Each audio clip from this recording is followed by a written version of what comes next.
Lingard, Lingard. I be feeling like I'm Jesse Lingard.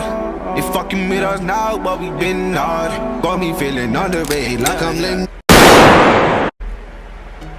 What's up, you guys? Welcome back to a video. Today we're going to be discussing the 2018 summer transfer period. Now, that's a huge deal for so many soccer people, so we're going to be going over who are the winners, which clubs are coming out as winners from this transfer period, which clubs are coming out as the losers, what notable players you want to be thinking of after this transfer period, and my predictions for what the season's going to end up like and who are our champions. So let's continue.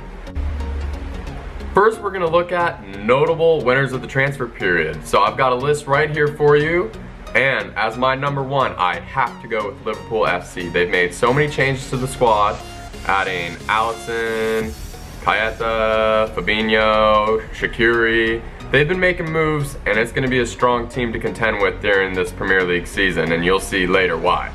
Second, I've got to put Arsenal. As much as they're horrible when it comes to signing new players in the last couple of years besides Laka and Aubameyang, they've been making moves. They've switched up a lot of things, adding a lot of new defense, and added Torreira as a very high prospect into the midfield.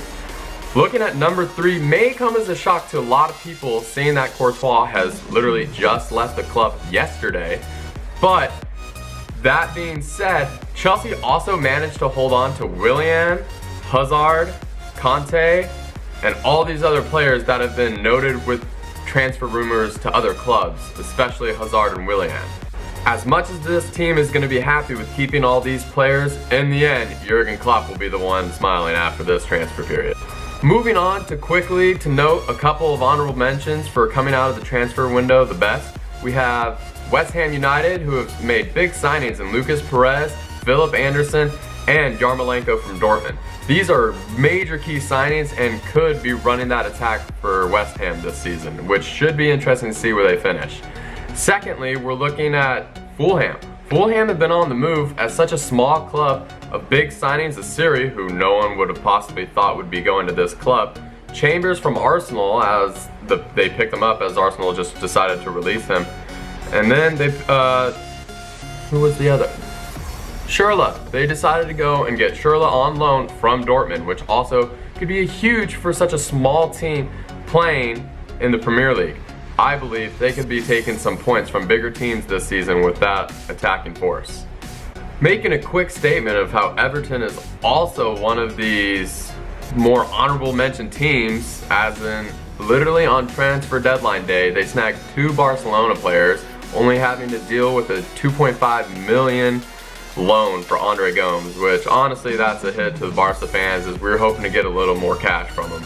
Also, they went after Yuri Mina and they were able to lock him down for a solid 30 million deal. Now 2 of their starting back line are Barcelona players. Taking a look at our most spendy team of the entire transfer period, we've got to again look back at Liverpool. Liverpool have totally spent around 180 million euros this transfer period. Again, signing very important key players, but that does put them at the top of all the transfer period teams that spent the most money. Followed, however, closely behind by Chelsea after their huge signing of Kepa, making the world record fee for a goalkeeper. Don't worry, Jurgen, we're watching you though. We see you. As we begin to shift over to the losers of the transfer period, who more to talk about than Jose Mourinho? He's been a great person to follow during the preseason ICC, and let's take a look at a clip of one of his interviews. These are the reinforcements. This is not our team, this is not our squad. But this is not my squad. This is not even half of my squad. This is not even 30% of my squad. Times complaining about how the club will not pursue the players he's looking for, and the club itself failed on the transfer deadline day to make a signing of a new center back, which Mourinho made so desperately clear that he really wanted and the team really needed. Coming off with only signing Fred and for a 59 million euro deal, it seems like Manchester United are number 1 losers out of this transfer period. Moving on to Leicester City, we must look at, well, they have indeed been making a lot of signings, but how is that possible? Well, it's only possible because Manchester City has now made the second highest deal of the transfer period to sign their best player, Mahrez. Yet again, moving on, we're going to be looking at the top 5 signings of the summer. And coming in at number 5, we've got Jorginho making his move from Napoli to Chelsea. Chelsea have clearly been wanting to make this move, and they do so, making it a 50 million euro move. And they're looking to buff that midfield up as they also added Kovacic. Coming in at number 4, one of the only transfer moves Manchester United, in or out, have made this transfer period, it's Fred. Fred came in at a hefty price of 59 million, but it seems as if the Brazilian is going to fit in perfectly in that midfield with Matic and Pogba. Coming in at number 3, we've got Alisson moving from Roma, going to Liverpool. This was a huge signing during the summer, and it was the world record fee for any goalkeeper in the Prem. Any goalkeeper ever. But, as we'll see later on, that gets outdone. But, as he makes a great addition to the Liverpool team, he did come in at a 61 million euro deal. At number 2, who else than Manchester City to make a big signing during the transfer period? They're signing Riyad Mahrez, and he came in at what I believe was 71 million euros. That's a big deal for someone like him where you already have a stacked team.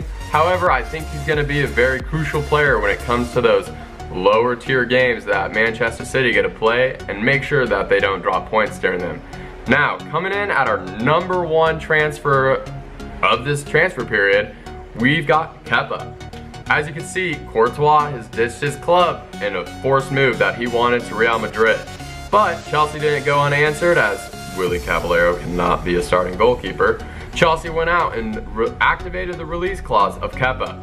Kepa's only 23, but it seems like his save ratio was about the same as Courtois', and he looks to be a great addition to the team, making him very young.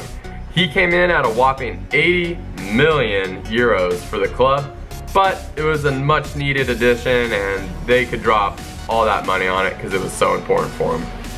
Lastly, we're going to be taking a look at my predicted top 6 of the season, and as you can see, we're going to be picking my champion that I have seen. Well, as you see already, I'm picking Liverpool. Liverpool have made great additions. Again, itchy. Liverpool have made great additions. No one can question that. They've totally buffed their midfield compared to what they had last season, and that's where they struggled last season. So, really, I think they're going to be the highest contenders for this title to take it away from Manchester City. Speaking of Manchester City, I've got them coming in at my number 2 spot, as they didn't lose anyone, really. They just gained Mahrez. That being said, this team still has amazing performers on the team, so I really think the title contention is between these two clubs of Liverpool and Manchester City. Coming in at my number 3, which is a questionable number 3 spot, itchy again, questionable number 3 spot, as I think Arsenal and Manchester United are really going to be fighting for the 3rd and 4th spot. Manchester United did add Fred, but I feel like they could slip up points now and then, causing distance between them and Liverpool and Manchester City. That being said, coming in at number 4, we've got Arsenal. Arsenal came off a very disappointing season, and it was noted very quickly.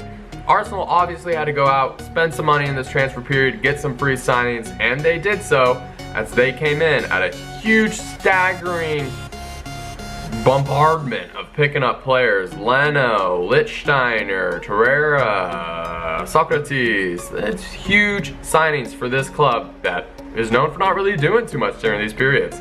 But I believe they're going to come up in the ranks a little bit here and make up for their losses. Plus, they're going to have an Aubameyang. They're going to have an Aubameyang for the entire season. Coming at number 5, and yet again, this is a big deal between number 5 and number 6 for me. But Chelsea, I have picked for the number 5 spot, as they've added these new players of Kepa, Kovacic, Jorginho. I feel like with that added midfield help, and not too much changes in the defense besides the keeper, and keeping all their amazing players up top, I believe that they're going to have an okay season, not an amazing season, but I believe they're going to finish right where they finished last season, number 5. That being said, I hope Morata has another horrible season. I don't like him. Coming at number 6, unfortunately, we have the Tottenham Hotspurs. Tottenham were the first team in Premier League history to not sign a single player for the entire transfer period. Why? I don't know. Team didn't finish amazing last year, didn't do well in Champions League, so it's surprising to see that the clubs decided not to make any additions. However, it is noted they did keep all their players, but then again, those players weren't doing exactly too much positive things in the first place. Yes, Harry Kane is a force to be reckoned with, but it's been proven he can't do it alone. Those were my top 6 picks for what I think are going to be the ending for the Premier League this year at least. But obviously, Liverpool I see as being the champions. And that's all for today, guys, and I hope you enjoyed the video. Please like and subscribe. See you next time. Peace.